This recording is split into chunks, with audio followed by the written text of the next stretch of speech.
Welcome to Vlogs of History After Hours. I'm your host, Darius Cousin, and if you've missed this week's episode of Vlogs of History, I do encourage you to go check it out. I'll leave a link right here. It's about the Great Depression. It's very interesting, and it's going to help you get a lot of background information as to what we're talking about in this video. So in the Great Depression, we talked about how the economy was failing, how everybody was panicking, there was no money, and how the banks were failing. And what I want to talk about in this Vlogs of History After Hours is how a bank works and why the banking system was affected in such a big way during the Great Depression. So banks, how do they work? How do they make money? How do they keep your money? What do they do with your money? It's important to know that when you give your money to a bank, they don't keep all of the money in the bank. They always lend out the money to other banks or other people. And there's a purpose for this. The purpose for that is that they make money.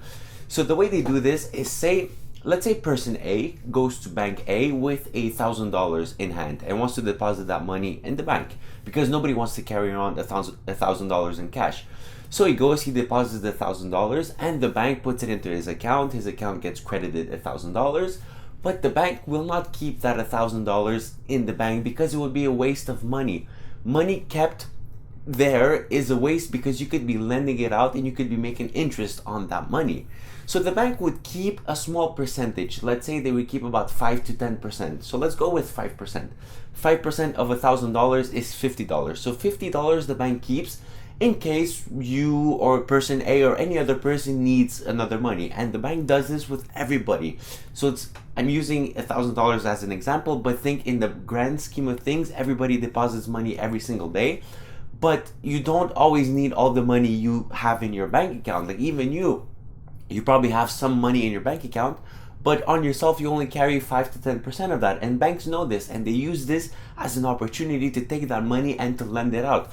So what happens with that $1,000 is bank A says, okay, I have to keep 5%, so I'll keep $50, and the other $950, I'm gonna find somebody who needs money and lend it to them. So they do. So let's say they lend $950 to person B. Person B gets that money, once again, places it in the bank. It could be bank A, it could be bank B this time, it doesn't matter. Places it into, let's say, bank B, $950, and bank B says, oh, great, I have money. I only need to keep 5% of that, and the rest I'm going to lend. So the bank will keep 5% of that, will lend out the other, and it's a cycle like that. And what happens is, everybody has money in their bank accounts, but the bank is lending money to everybody else. So there's actually more money being created than actual physical money. And that is all well and good, but it's risky because that only functions as long as people trust the bank, as long as people have confidence in the bank and in the banking system.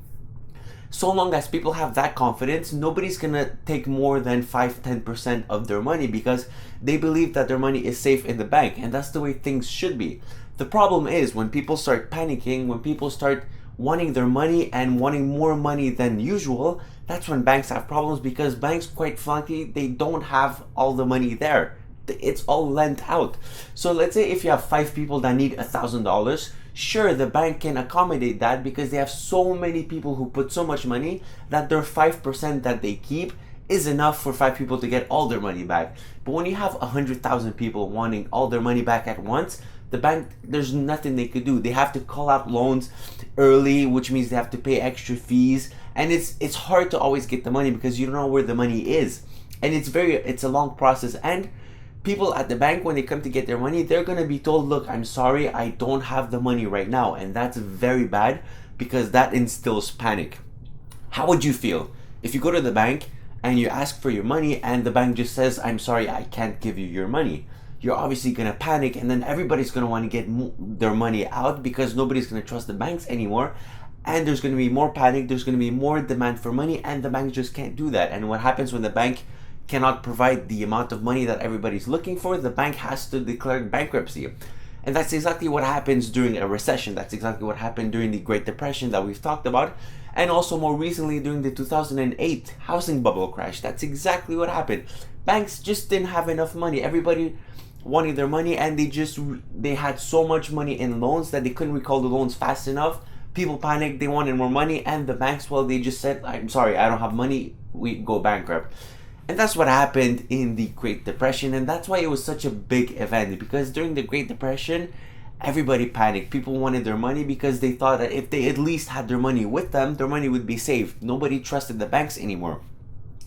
That's why you had such long lines at the banks, and that's why Franklin D. Roosevelt, he closed the banks for 4 days, calling it the bank holiday, which served as a purpose to say, look, like, we're going to take matters into our own hands. We're going to do something with this. We're going to create legislation that's going to help the banks be better, and we're going to give you your money back.